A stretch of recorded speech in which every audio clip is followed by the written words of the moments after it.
എല്ലാവർക്കും നമസ്കാരം. വാർത്താവിശേഷങ്ങളുടെ പുതിയൊരു എപ്പിസോഡിലേക്ക് സ്വാഗതം. ഞാൻ നിങ്ങൾക്ക് ഒരു വീഡിയോ കാണിച്ചതേ. Rape? Oh, sex ആണോ? Yeah, we like sex, bro. What do you mean rape? I don't understand. എനിക്കത് എങ്ങനെ ആലോചിച്ചിട്ട് മനസ്സിലാവുന്നില്ല. താങ്കളെ പൊട്ടെന്ന് പോലും വിളിക്കാൻ പറ്റാത്തൊരവസ്ഥ. Because I shouldn't say Pottan. Like I know that it's not a derogatory term. എനിക്കറിയാം. But I'm saying, but I mean Pottan, I mean fool, right? Fool is a compliment for you. Oh, like നിങ്ങളുടെ ഉള്ളിലുള്ള നിങ്ങൾക്കൊക്കെ കുടുംബമുണ്ടോ? നിങ്ങളുടെ ചുറ്റും പെൺമക്കളുണ്ടോ?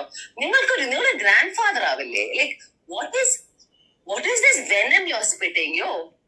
Like and then നിങ്ങളുടെ ഈ so called ideology, ഇങ്ങനത്തെ ആൾക്കാരാണ് telling you, these sort of people. അന്ന് വേറൊരു വീഡിയോയിൽ ഞാൻ പറഞ്ഞില്ലേ, മറ്റേ ദയനെ അബ്യൂസ് ചെയ്ത ഒരു lady. There's some audio clip of hers where she's also saying some shit. All of ഇവരുടെ ഒക്കെ, I'm telling you, people who spit venom should not be allowed to talk. Because ഇങ്ങനത്തെ ആൾക്കാരുടെ ഇങ്ങനത്തെ ഐഡിയോളജിയാണ് നമ്മുടെ ഈ സമൂഹത്തെ പോയിസണസ് ആക്കുന്നത്.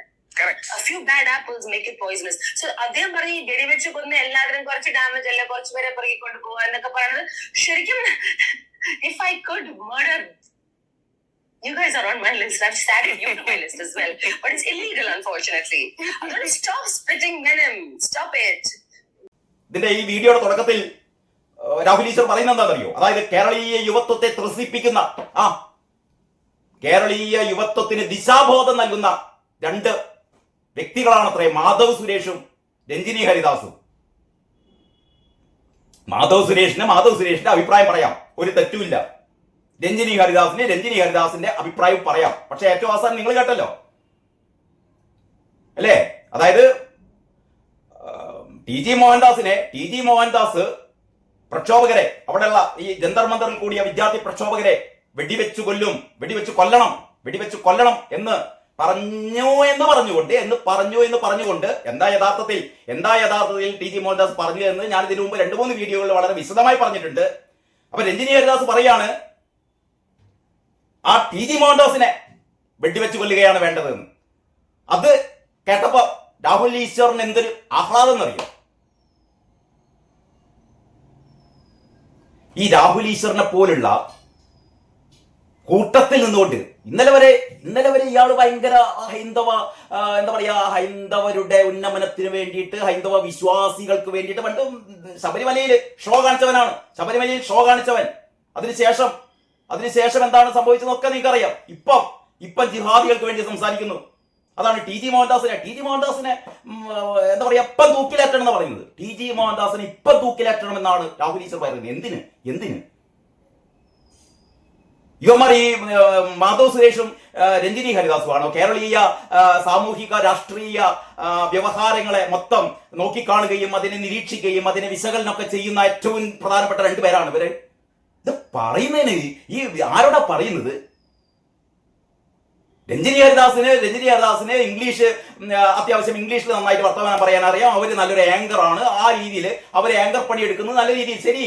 ആ രീതിയിൽ അവരെ നമ്മൾ ബഹുമാനിക്കാം, സ്നേഹിക്കാം. രഞ്ജിനി ഹരിദാസ് ഏറ്റവും നല്ല രീതിയിലുള്ള ഒരു ആങ്കറിംഗ് നടത്തുന്ന ഒരു വ്യക്തിയാണ്.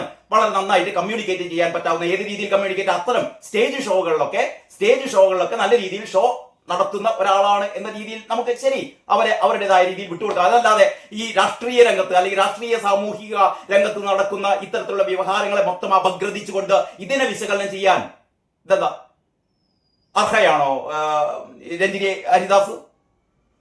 മാധവ് സുരേഷ് ആണോ കേരളത്തിലെ ഈ രാഷ്ട്രീയ സാമൂഹിക ഈ വ്യവഹാരങ്ങളെ മുഴുവനും പഠിച്ച് അതിനെപ്പറ്റി വിശകലനം ചെയ്യുന്ന ആളാണോ മാധവ് സുരേഷ്? അവർ പറയട്ടെ, അവർ പറയണ്ട എന്നൊന്നും പറയില്ല. അവർക്ക് അവരുടേതായ അഭിപ്രായങ്ങൾ രേഖപ്പെടുത്താം. ഈ രാജ്യത്ത് എല്ലാവർക്കും അഭിപ്രായ സ്വാതന്ത്ര്യമുണ്ട്. മാധവ് സുരേഷിന് അഭിപ്രായ സ്വാതന്ത്ര്യമുണ്ട്, രഞ്ജിനി ഹരിദാസിന് അഭിപ്രായ സ്വാതന്ത്ര്യമുണ്ട്, അതേപോലെ ടി ജി മോഹൻദാസിനും അഭിപ്രായ സ്വാതന്ത്ര്യമുണ്ട്. പക്ഷേ ഈ അധമൻ പറയുന്നത്, ഈ മറ്റേ ദേശീയ പതാക പുറച്ചുകൊണ്ടുവരുന്ന ഈ ഒറ്റ കാര്യത്തിൽ മാത്രമേ എനിക്ക് വിയോജിപ്പുള്ളൂ. രാഹുൽ ഈശ്വറിനും ഇമാതിരി അയാളുടെ തോന്നിവാസങ്ങളോ അയാളുടെ ഈ അഭിപ്രായങ്ങളൊക്കെ അയാളും പറഞ്ഞോട്ടെ. അയാൾ ഈ ലാപ്ടോപ്പൊക്കെ ഇങ്ങനെ വെച്ചുകൊണ്ട് അയാൾ എളിച്ചു കാട്ടി പറഞ്ഞോട്ടെ, ഒരു പ്രശ്നമില്ല. പക്ഷെ ഇവൻ ദേശീയ പതാകയെ അവഹേളിക്കരുത് കേട്ടോ. ദേശീയ പതാക നെഞ്ചത്ത് പിടിപ്പിച്ചുകൊണ്ട് ദേശീയതക്കെതിരെ ഉറഞ്ഞു തുള്ളരുത് രാഹുലെ. അത്രേ പറയാനുള്ളൂ. അതോടൊപ്പം കേരളത്തെ ഉണർത്തിയ പ്രതികരണങ്ങൾ വന്നത് മാധവ് സുരേഷും രഞ്ജിനി ഹരിദാസുമാണ്. തീർച്ചയായിട്ടും AIFും DYFും അടക്കമുള്ള പ്രസ്ഥാനങ്ങൾ സമരം ചെയ്തു, വളരെ സ്വാഗതാർഹമാണ്. പക്ഷേ കേരളത്തെ ഉണർത്തിയത് കാര്യം, പ്രത്യേകിച്ച് പ്രകടമായ രാഷ്ട്രീയമൊന്നുമില്ലാത്ത ഇവർ പൊതുസമൂഹത്തിന് വേണ്ടി പറഞ്ഞപ്പോ മാധവ് സുരേഷിനും രഞ്ജിനി ഹരിദാസിനും ഒരു വലിയ സല്യൂട്ട്. നിങ്ങൾ പറഞ്ഞത് വലിയ കാര്യം തന്നെയാണ്. TG മോഹൻദാസ് എന്താണ് പറഞ്ഞത് എന്ന് അറിയാതെ, അല്ലേ, ഏതാണ്ട് 1 മണിക്കൂർ ദൈർഘ്യമുള്ള 2 വീഡിയോകളെ എന്താണ് പറയുന്നത് എന്ന് കേൾക്കാതെ TG മോഹൻദാസ് പ്രക്ഷോഭകാരികളെ വെടിവെച്ച് കൊല്ലാൻ പറഞ്ഞു, വെടിവെച്ച് കൊല്ലണമെന്ന് പറഞ്ഞു. അവിടെ വരുന്ന സ്ത്രീകൾ, അവിടെ പ്രക്ഷോഭം നടത്തിയ സ്ത്രീകൾ ബലാത്സംഗം ചെയ്യപ്പെടാൻ ആഗ്രഹിക്കുന്നു എന്ന് പറഞ്ഞു. ഇപ്പൊ വെടിവെച്ച് കൊല്ലണം. ആരെ? TG മോഹൻദാസിന്. TG മോഹൻദാസ് വളരെ കൃത്യമായ അദ്ദേഹത്തിന്റെ അഭിപ്രായ പ്രകടനങ്ങൾ, അല്ലേ, ഇത് ഇന്നും നിലയിൽ തുടങ്ങിയതല്ല, കാലങ്ങളേറെയായി കേരളീയ പൊതുമണ്ഡലത്തിൽ വളരെ ദൈക്ഷണികമായ അഭിപ്രായങ്ങൾ പങ്കുവെക്കുന്ന ഒരു ദേശീയവാദിയാണ് TG മോഹൻദാസ്. അദ്ദേഹത്തിന്റെ അഭിപ്രായങ്ങൾ ലക്ഷക്കണക്കിന് ആൾക്കാർ, അദ്ദേഹത്തിന്റെ അഭിപ്രായങ്ങൾ, അദ്ദേഹത്തിന്റെ നിരീക്ഷണങ്ങൾ, ആ നിരീക്ഷണങ്ങൾക്ക് വേണ്ടി കാത്തിരിക്കുന്നവരാണ്. ഈ 2 വീഡിയോ സശ്രദ്ധം കേട്ട് കഴിഞ്ഞാൽ നിങ്ങൾക്ക് മനസ്സിലാവും, അതിൽ ഒരു വാചകം പോലും തെറ്റായിട്ട് TG മോഹൻദാസ് പറഞ്ഞിട്ടില്ല. പറഞ്ഞു എന്ന് ഞാൻ നേരത്തെ പല പ്രാവശ്യം പറഞ്ഞിട്ട് പോലെ, ഈ എന്താ പറയാ, ആടിനെ പട്ടിയാക്കുക, പട്ടിയെ പട്ടിയാക്കുക, എന്നിട്ട് കല്ലെറിഞ്ഞു കൊല്ലുക എന്ന് പറഞ്ഞ പോലെയാണ് TG മോഹൻദാസിനെതിരെ ഈ ആരോപണങ്ങളൊക്കെ ഉന്നയിക്കുന്നത്. പാകിസ്ഥാന്റെ ഹാൻഡിലുകൾ 480 എണ്ണം ഡൽഹി പോലീസ് ബ്ലോക്ക് ചെയ്തിരിക്കുന്നു. ഖത്തറിൽ നിന്ന് ഭക്ഷണം ഓർഡർ ചെയ്തു എന്നൊക്കെ പറഞ്ഞ് ആ പ്രശ്നം അങ്ങനെ നിൽക്കുന്നു. UAPA കേസിലെ പ്രതികൾ വരെ ജന്തർ മന്ദിറിലുണ്ട്, അറിയാം. അവരെ നോട്ട് ചെയ്തിട്ടുണ്ട്, അവരുടെ ഫോട്ടോ എടുത്തിട്ടുണ്ട്, അവരുടെ ഹിസ്റ്ററി ഷീറ്റേഴ്സ് ആണ് അവരെല്ലാം, അവരുടെ ഡീറ്റെയിൽസ് ഒക്കെ കയ്യിലുണ്ട്. ലെഫ്റ്റ് ടു മൈസെൽഫ്, എനിക്ക് ഈ സിറ്റുവേഷൻ കയ്യിൽ കിട്ടിയാൽ ഞാൻ എന്ത് ചെയ്യും നിങ്ങളോട് പറയാം. I will impose curfew in that area. അല്ല, ജന്തർ മന്ദർ പരിസരത്ത് ഒരു 4 സ്ക്വയർ കിലോമീറ്ററിൽ കർഫ്യൂ ഇമ്പോസ് ചെയ്യും. ജനക്കൂട്ടത്തോട് പിരിഞ്ഞു പോകാൻ മൈക്കിൽ ആവശ്യപ്പെടും, 3 തവണ ആവശ്യപ്പെടും, പിന്നെ വെടിവെക്കും. ആളുകൾ ചെതറിയോടും. കുറെ പേര് മരിക്കും, കുറെ പേര് മരിക്കില്ല, കുറെ പേർക്ക് അംഗഭംഗം സംഭവിക്കും. ഏകദേശം ഒരു 4 മണിക്കൂർ കൊണ്ട് ഈ രംഗം ശാന്തമാകും. ശവങ്ങൾ പെറുക്കി ആശുപത്രിയിൽ എത്തിക്കും. So many things will happen. Now ശരി, ഞാനിങ്ങനെ ചെയ്യുന്നു, ഇതൊരു സൊല്യൂഷനാണ്. ക്ലീൻ അജിറ്റേഷനൊക്കെ സപ്രസ് ചെയ്യാൻ പറ്റും. ഇതുപോലത്തെ അജിറ്റേഷൻ സപ്രസ് ചെയ്ത ആളാണ് നമ്മുടെ പ്രധാനമന്ത്രി. ഗുജറാത്ത് കലാപം ഓർത്തു നോക്കുക. ഗുജറാത്തിലെ 14 ജില്ലകളിലായിരുന്നു അന്ന് കലാപം. ഡൽഹിയിലെ പോലെ ഈ 1.5 സ്ക്വയർ കിലോമീറ്ററിലെ കലാപമായിരുന്നില്ല, ബഹളമായിരുന്നില്ല. TG മോഹൻദാസ് പറഞ്ഞ ഏറ്റവും പ്രധാനപ്പെട്ട, ഞാൻ ഈ കഴിഞ്ഞ 2 വീഡിയോകൾ പറഞ്ഞതുകൊണ്ട് ഞാൻ അതിലേക്ക് കടക്കുന്നില്ല. അതിനു മുമ്പേ ഇതിനു ശേഷം TG മോഹൻദാസ് ഈ വിവാദങ്ങൾക്ക് ശേഷം ബ്രേവ് ഇന്ത്യയുമായി നടത്തിയ ഒരു ദീർഘമായ ഒരു സംഭാഷണമുണ്ട്. അതിലെ ഒരു ചെറിയൊരു ഭാഗം ജസ്റ്റ് ഒന്ന് കേൾക്കാം നമുക്ക്. സുഗതൻ അങ്ങനെ അറസ്റ്റ് ചെയ്തു പോകാനായിട്ട് ആകാശത്തേക്ക് വെടിവെച്ചല്ലേ കേരള പോലീസ്? എന്തിനായിരുന്നു ആ വെടി? എന്ത് സമരം അവിടെ നടന്നിട്ടാണ്? രാത്രിയിൽ വന്ന് അറസ്റ്റ് ചെയ്യുന്നു. അപ്പൊ കൗതുകം കൊണ്ട് ആള് കൂടി എന്താന്നൊക്കെ ചോദിച്ചു മാറുക എന്നൊക്കെ പറയാം. അല്ലെ എന്റെ നെഞ്ചത്ത് വരുന്ന എന്താന്നൊക്കെ ചോദിച്ചു വാഗ്വാദം ഉണ്ടാവും. സുഗതൻ പറയുന്നു എന്നെ ഇവിടെ ഞാൻ വരാന്ന്, നിങ്ങൾ ഇപ്പൊ ഇത്ര വലിയ ബഹളം വെക്കുന്ന എന്തിനാ? സുഗതൻ ചോദിക്കും ഇതിനിടയ്ക്ക് വെടിവെക്കേണ്ട ആവശ്യം എന്താ കേരള പോലീസ്? അത് ഈ പറഞ്ഞ ആരെങ്കിലും ചോദിക്കുവോ? ഇടതുപക്ഷ മതനിരപേക്ഷ ജനാധിപത്യ വർഗ ബഹുജന ഡിമാല ഗുണ്ടന്മാർ ആരെങ്കിലും ചോദിക്കുവോ എന്തിനായിരുന്നു ആ വഴി? എന്റെ നെഞ്ചത്തേക്ക് കയറി എന്ത് കാറ്റ് സച്ച് ഫുൾ. ഇതിങ്ങനെ ഒരു സില്ലി അറസ്റ്റിന് വേണ്ടി തോക്ക് ഉപയോഗിച്ച ആളുകൾക്ക് ഞാനിത് പറഞ്ഞത് ഈ പ്രൊസീജിയർ പറഞ്ഞതാണ് കുറ്റം. നോൺസെൻസ്. ഞാനൊരു പ്രൊസീജിയർ പറഞ്ഞതാണോ കുറ്റം എന്നാണ് TG ചോദിക്കുന്നത്. ഈ ഒരു വീഡിയോ ഞങ്ങളെ കാണിച്ചത് എന്താണെന്ന് വെച്ചാല് TGയുടെ ആ നിരീക്ഷണങ്ങളുടെ ഒരു സ്റ്റൈല് മനസ്സിലാക്കാൻ വേണ്ടിയിട്ടാണ്. അദ്ദേഹത്തിന്റെ ആ ആക്ഷേപഹാസ്യ രീതിയിൽ അദ്ദേഹം ഉയർത്തുന്ന പ്രശ്നങ്ങൾ അദ്ദേഹം ഏറ്റവും കൃത്യമായ കാര്യം പറഞ്ഞു. സുഗതന്, അല്ലേ, നമ്മുടെ തിരുവനന്തപുരം നഗരസഭയിലെ തിരുവനന്തപുരം കോർപ്പറേഷനിലെ കൗൺസിലറായ സുഗതനെ പിടിക്കാൻ വേണ്ടിയിട്ട്, ഒരു ജനപ്രതിനിധിയായ സുഗതനെ പിടിക്കാൻ വേണ്ടിയിട്ട് പോലീസ് ആകാശത്തേക്ക് വെടിവെച്ചു. അതായത് ഒരു വെടിവെപ്പാണ് നടത്തി, അല്ലേ? വല്ല വല്ല കാര്യം ഉണ്ടായിരുന്നു? ഇങ്ങനെ വെടിവെപ്പ് നടത്തുന്ന പോലീസുകാരാണ് അല്ലെ, ഇങ്ങനെ വെടിവെപ്പ് നടത്തുന്ന ഈ പറയുന്ന കേരളം ഭരിക്കുന്ന ഈ സർക്കാരിന്റെ പോലീസ് ഒരു ഉദാഹരണം ചൂണ്ടിക്കാണിച്ചതാണ്. വല്ല കാര്യം ഉണ്ടായിരുന്നു ചെയ്തു, വല്ല സുഗതനെ അറസ്റ്റ് ചെയ്യാൻ ഈ വെടിവെക്കേണ്ട കാര്യം ഉണ്ടായിരുന്നോ എന്നാണ് വളരെ തമാശയോടെ TG മോഹൻദാസ് ചൂണ്ടിക്കാണിക്കുന്നത്. എന്നിട്ട് പറയുന്നു, ഞാനൊരു സിറ്റുവേഷൻ, അവിടുത്തെ ഒരു സിറ്റുവേഷൻ ചൂണ്ടിക്കാണിച്ചത് മാത്രമേ ഉള്ളൂ. അതിന്റെ ഒരു പ്രശ്നം ഉണ്ടാകുമ്പോൾ അത് പരിഹരിക്കാൻ പല മാർഗങ്ങളുണ്ട്.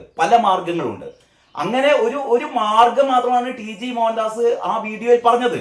അതായത് ഒരു കലാപം നടക്കുകയാണ്, ആ കലാപം ശാന്തമാക്കാൻ, ആ കലാപം അവസാനിപ്പിക്കാൻ സർക്കാരിന്റെ ഈ ഒരു ഉപകരണമാണ് പോലീസ്. അപ്പൊ ഈ പോലീസിന് ഈ ഒരു കലാപം അടിച്ചമർത്താൻ വ്യത്യസ്ത മാർഗങ്ങളുണ്ട്. അതിലൊന്നാണ് വെടിവെപ്പ്. ഇത് TG മോഹൻദാസ് പറയുമ്പോൾ TG മോഹൻദാസിന്റെ മേലെ നിങ്ങൾ എന്തിനു കുതിര കയറുന്നത്? ഇത് ആദ്യത്തെ സംഭവമായിട്ടാണോ ഈ ഇങ്ങനെ പറയുന്നത്? ഇത് എല്ലാ സംസ്ഥാനങ്ങളും നിരന്തരം ചെയ്തുകൊണ്ടിരിക്കുന്ന കാര്യമാണ്. കേരളം മാത്രം എടുത്താൽ, ഞാൻ ഇതിന്റെ മുമ്പ് എന്റെ വീഡിയോയിൽ പറഞ്ഞതാണ്, കേരളം മാത്രം എടുക്കൂ നിങ്ങൾ. കേരളത്തിലെ ആദ്യത്തെ മന്ത്രിസഭ EMS മന്ത്രിസഭ ഇത്തരത്തിൽപ്പെട്ട കലാപം ഉണ്ടാവുമ്പോൾ വെടിവെപ്പ് നടത്തിയിട്ടില്ലേ?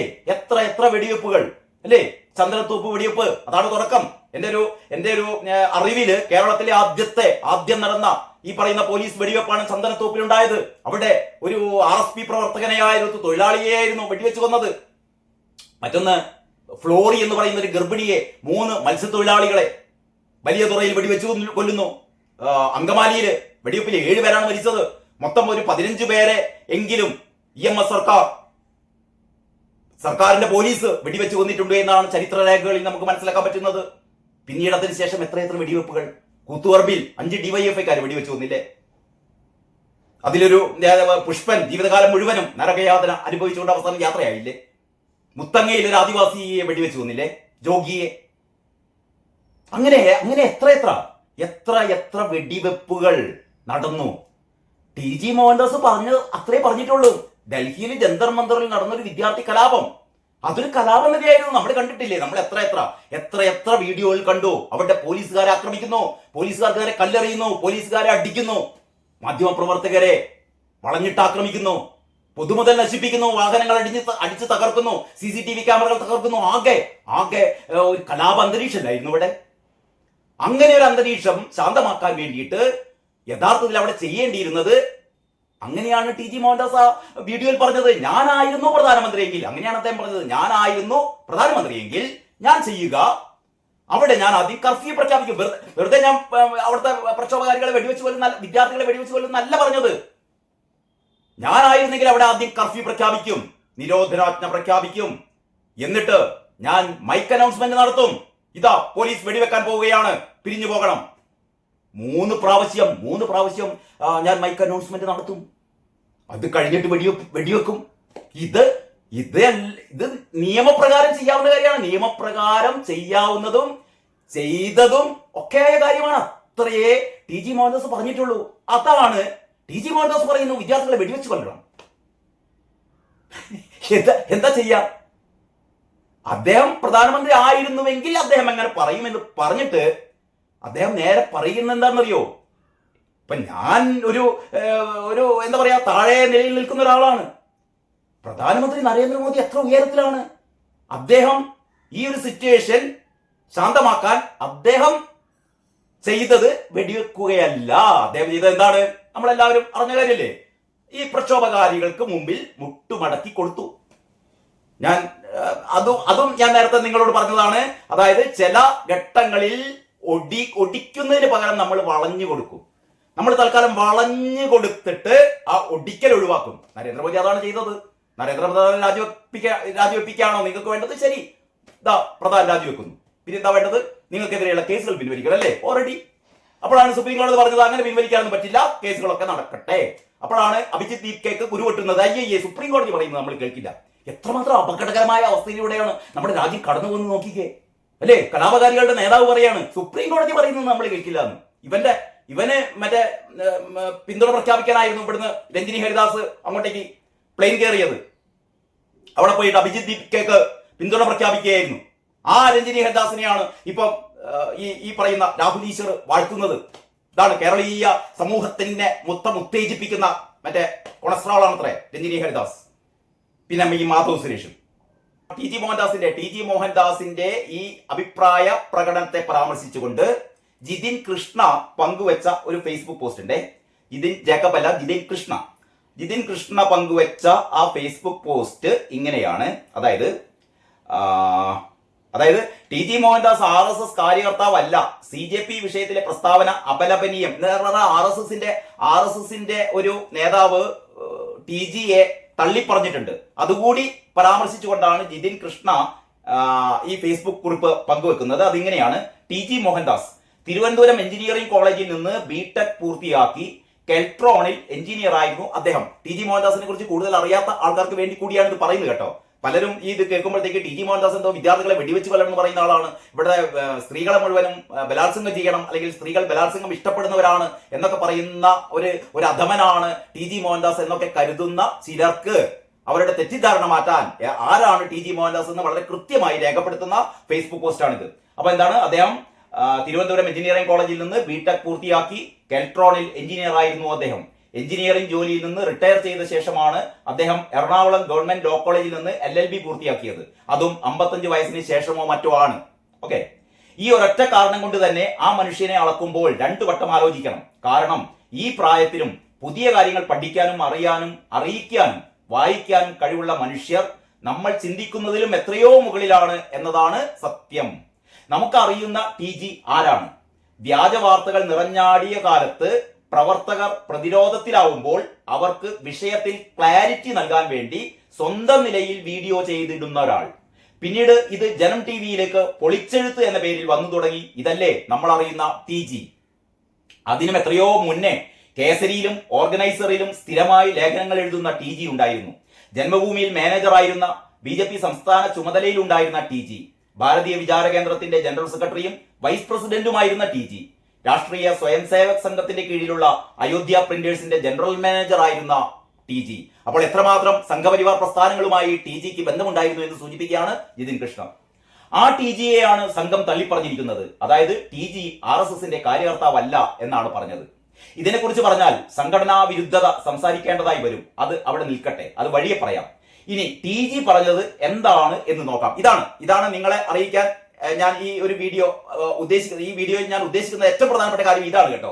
അതായത് എന്താണ് TG പറഞ്ഞത് എന്ന് നോക്കാം. അതായത് രഞ്ജിനി ഹരിദാസും മാധവ് സുരേഷും ഒക്കെ അവരുടെ അഭിപ്രായ പ്രകടനം പറഞ്ഞത് യഥാർത്ഥത്തിൽ TGയുടെ ഈ വീഡിയോ ഒന്നും കാണാതെയാണ് എന്ന് തന്നെയാണ് ഞാൻ കരുതുന്നത്. TGയുടെ ഈ 2 വീഡിയോകളും ഈ 2 പേരും കണ്ടിട്ടില്ല. ഈ പറയുന്ന ഈ അധമനായ മറ്റേ ദേശീയ പതാക പുതച്ചുകൊണ്ടുവന്ന് ഈ അസഭ്യം പറയുന്ന ആഭാസം പറയുന്ന രാഹുൽ ഈശ്വറും യഥാർത്ഥത്തിൽ ഇത്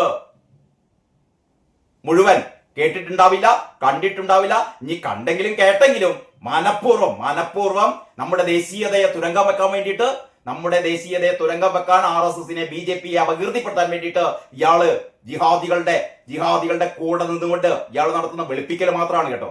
കേട്ടോ TG പറഞ്ഞത് എന്താണ് എന്ന് അത് വിശദീകരിക്കുകയാണ്.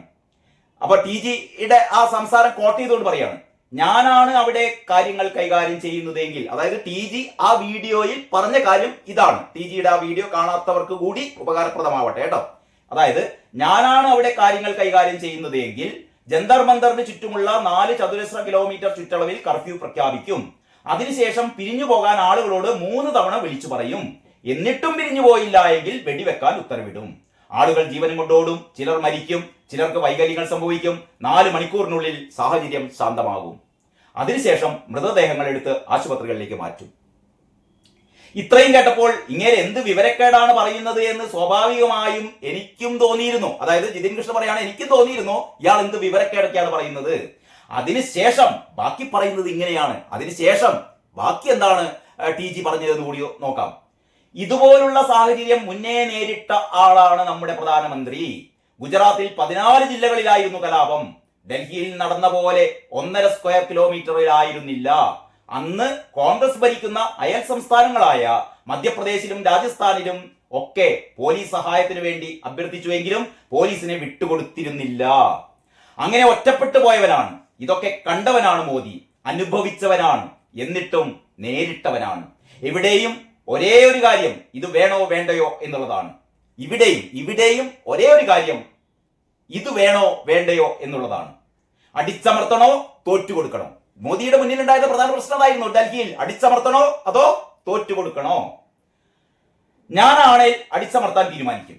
പക്ഷേ നമ്മുടെ കാഴ്ചകൾ ഒരു കെട്ടിടത്തിന്റെ 2ാം നിലയിൽ നിന്നുള്ളതാണ് എങ്കിൽ പ്രധാനമന്ത്രിയുടെ കാഴ്ചകൾ 100 നില കെട്ടിടത്തിന് മുകളിൽ നിന്നുള്ളതാണ്. നമ്മുടെ ഇൻപുട്ട് സോഷ്യൽ മീഡിയയും പത്രവും TV ചാനലും ഊഹങ്ങളുമാണെങ്കിൽ പ്രധാനമന്ത്രിക്ക് ഒരു തീരുമാനമെടുക്കുന്നതിന് വിവിധ വകുപ്പുകൾ, IB, റോ, സൈന്യം തുടങ്ങിയ നിരവധി ഇൻപുട്ടുകളുടെ അടിസ്ഥാനത്തിലാണ് പ്രധാനമന്ത്രി ഒരു തീരുമാനമെടുക്കുക. നോക്കൂ, എത്ര ഭംഗിയായാണ് നരേന്ദ്രമോദിയിൽ വിശ്വാസം അർപ്പിച്ച ജനതയ്ക്ക് പ്രധാനമന്ത്രിയുടെ സാഹചര്യം വരച്ചു കാണിച്ചു കൊടുത്തത് TG. അതാണ് യഥാർത്ഥത്തിൽ ഈ വീഡിയോയിൽ TG ചെയ്തത്. ഞാനായിരുന്നെങ്കിൽ, കെട്ടിടത്തിന്റെ 2ാം നിലയിൽ നിൽക്കുന്ന ഞാനായിരുന്നെങ്കിൽ അവിടെ വെടിവെപ്പ് നടത്തും. പക്ഷേ പ്രധാനമന്ത്രി നരേന്ദ്രമോദി ഒരു 100ാം നിലയിൽ നിൽക്കുകയാണ്. അദ്ദേഹം എനിക്ക് കിട്ടിയ ഈ ഔട്ട്പുട്ടുകളല്ല നരേന്ദ്രമോദിക്ക് കിട്ടുക. നരേന്ദ്രമോദിക്ക് ഒരുപാട് സാധ്യതകളുണ്ട്. ആ സാധ്യതകൾ ഉപയോഗിച്ചുകൊണ്ട് നരേന്ദ്രമോദി എന്ത് ചെയ്തില്ല? അവിടെ വെടിവെപ്പ് നടത്തിയില്ല. അപ്പൊ അവിടെ വെടിവെപ്പ് നടത്തിയില്ല എന്നുള്ളതാണ് യഥാർത്ഥത്തിൽ ആ വീഡിയോയിൽ TG ആ വീഡിയോയിലൂടെ പറയാൻ ശ്രമിക്കുന്നത്, അല്ലെങ്കിൽ പറയുന്നത്. അവിടെ ജന്തർ മന്ദറിൽ പ്രധാനമന്ത്രി നരേന്ദ്രമോദി വെടിവെപ്പ് നടത്തിയില്ല.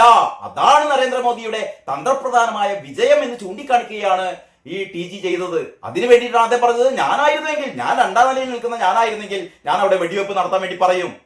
അത് പുതുമയുള്ള കാര്യമൊന്നുമല്ലല്ലോ. പക്ഷെ നരേന്ദ്രമോദി അങ്ങനെയല്ല. നരേന്ദ്രമോദി 100 നിലക്ക് മുകളിൽ നിൽക്കുന്ന ആളാണ്. അതുകൊണ്ട് അദ്ദേഹം അവിടെ വെടിവെപ്പ് നടത്തിയില്ല. വളരെ തന്ത്രപരമായി അദ്ദേഹം എന്താ വേണ്ടത്? പ്രധാന രാജിവെക്കണം. ശരി, പ്രധാന രാജിവെക്കുന്നു. നിങ്ങളുടെ കേസുകൾ പിൻവലിക്കണോ? ശരി, കേസുകൾ പിൻവലിക്കാം. നിർത്തി, സമാധാനപരമായി കാര്യങ്ങൾ അവസാനിപ്പിച്ചു. അതാണ് തന്ത്രപരത എന്ന് പറയുന്നത്. അതാണ് നരേന്ദ്രമോദി ചെയ്തത്. ഇതാണ് TG ചൂണ്ടിക്കാണിച്ചത്. ഇനി TG ആദ്യം പറഞ്ഞത് ഓരോ പ്രവർത്തകരുടെ ഉള്ളിലുള്ളതാണ് എങ്കിൽ പ്രധാനമന്ത്രി എന്തുകൊണ്ട് ഇത്തരം തീരുമാനം എടുത്തു എന്നതിനുള്ള പ്രവർത്തകർക്കുള്ള ഉത്തരമായിരുന്നു അതിനുശേഷം പറഞ്ഞത്. ഇതിനെ മറ്റുള്ളവർ എങ്ങനെ നോക്കിക്കാണുന്നു എന്നത് അവിടെ നിൽക്കട്ടെ. സംഘം, അതായത് ഈ RSS TGക്കെതിരെ പറഞ്ഞല്ലോ ആ കാര്യം പറയുന്നത്. സംഘം തുടക്കത്തിൽ ഇതിനെ തള്ളിപ്പറയേണ്ട സാഹചര്യം എന്തായിരുന്നു? TG കാര്യകർത്താവല്ല എന്ന് പറയുമ്പോൾ എന്ത് സന്ദേശമാണ് പൊതുമധ്യത്തിൽ കൊടുക്കാൻ ശ്രമിച്ചത്? ഏറ്റവും ചുരുങ്ങിയത് ഈ അവസരത്തിൽ അഭിപ്രായം പറയാതിരിക്കാമായിരുന്നല്ലോ. അതുമല്ലെങ്കിൽ അദ്ദേഹം ഉദ്ദേശിച്ചത് എന്താണ് എന്ന് വ്യക്തമാക്കി മനസ്സിലാക്കിയതിനു ശേഷം അതിനെക്കുറിച്ച് പറയാമായിരുന്നല്ലോ. സത്യത്തിൽ സംഘമാണോ തള്ളിപ്പറഞ്ഞത്? സംഘ കാര്യകർത്താക്കൾ ആരെങ്കിലും ആണോ? രണ്ടും ഒന്നല്ലേ എന്ന് ചിലർക്കെങ്കിലും തോന്നും. എന്നാൽ അതങ്ങനെയല്ല. നമ്മൾ പലരും സംഘടന ജീവിതത്തിൽ ഇത് സംഘടന തീരുമാനിക്കുന്നതാണെന്ന് പലവട്ടം കേട്ട് കാണും. അതായത് സംഘ തീരുമാനം അല്ലെങ്കിൽ സംഘടനാ തീരുമാനം എന്നാൽ സംഘ അധികാരികൾ സംഘടന ദൃഷ്ടിയോടെ സംഘമായി എടുക്കുന്ന ഒന്നായിരിക്കണം. ചുമതലയിൽ ഇരിക്കുന്ന ഏതെങ്കിലും 1-2 വ്യക്തികൾ അവരുടെ വ്യക്തിപരമായ ദൃഷ്ടിയിൽ വിഷയത്തെ നോക്കിക്കണ്ട് തീരുമാനിക്കുന്നതോ അഭിപ്രായം പറയുന്നതോ സംഘടനാ തീരുമാനം എന്ന് പറയാൻ ഒരിക്കലും സാധിക്കില്ല. ഇവിടെയാണ് വീണ്ടും ചോദിക്കേണ്ടി വരുന്നത്, ജനം TVയിൽ ഇങ്ങനൊരു വാർത്ത സംഘടനാ തീരുമാനമായിരുന്നോ? ഇനി സംഘടന അങ്ങനെ തീരുമാനിച്ചിട്ടുണ്ട് എങ്കിൽ അനവസരത്തിലായിപ്പോയി എന്നേ പറയാനുള്ളൂ. കാരണം സംഘം ക്ലാരിറ്റി നൽകേണ്ട നിരവധി വിഷയങ്ങളിൽ ഇതുപോലെ തിടുക്കത്തിൽ വ്യക്തത വരുത്താറില്ല എന്നതാണ് ശ്രദ്ധേയം. ടെക്നിക്കലി ചുമതല ഉണ്ടായാലും ഇല്ലെങ്കിലും TG സംഘമാണ്. അദ്ദേഹത്തെ പച്ചക്കറി വാങ്ങാനൊക്കെ പുറത്തിറങ്ങുമ്പോൾ കൈകാര്യം ചെയ്യുമെന്നൊക്കെ ഭീഷണിപ്പെടുത്തുന്ന നിലയിൽ സാഹചര്യം എത്തി നിൽക്കുമ്പോൾ DYFIക്കാരാണ് പറഞ്ഞത് TGനി പച്ചക്കറി വാങ്ങാൻ പുറത്തിറങ്ങൂല, ഞങ്ങൾ കൈകാര്യം ചെയ്യുന്നു. ആരാ പറഞ്ഞത്? ഡിഫി, മറ്റേ ചിന്താ ജെറോമിന്റെ പാർട്ടി. അച്ഛനില്ലാ നേരത്ത് അമ്മക്കുണ്ടായ പട്ടികളെ എന്ന് തെരുവിൽ മുദ്രാവാക്യം വിളിച്ചു നടന്ന ചിന്താ ജെറോമിന്റെ പാർട്ടി. അതൊക്കെ ഭയങ്കര നല്ലതാണ്. ആർക്ക്? രഞ്ജിനി ഹരിദാസിന്.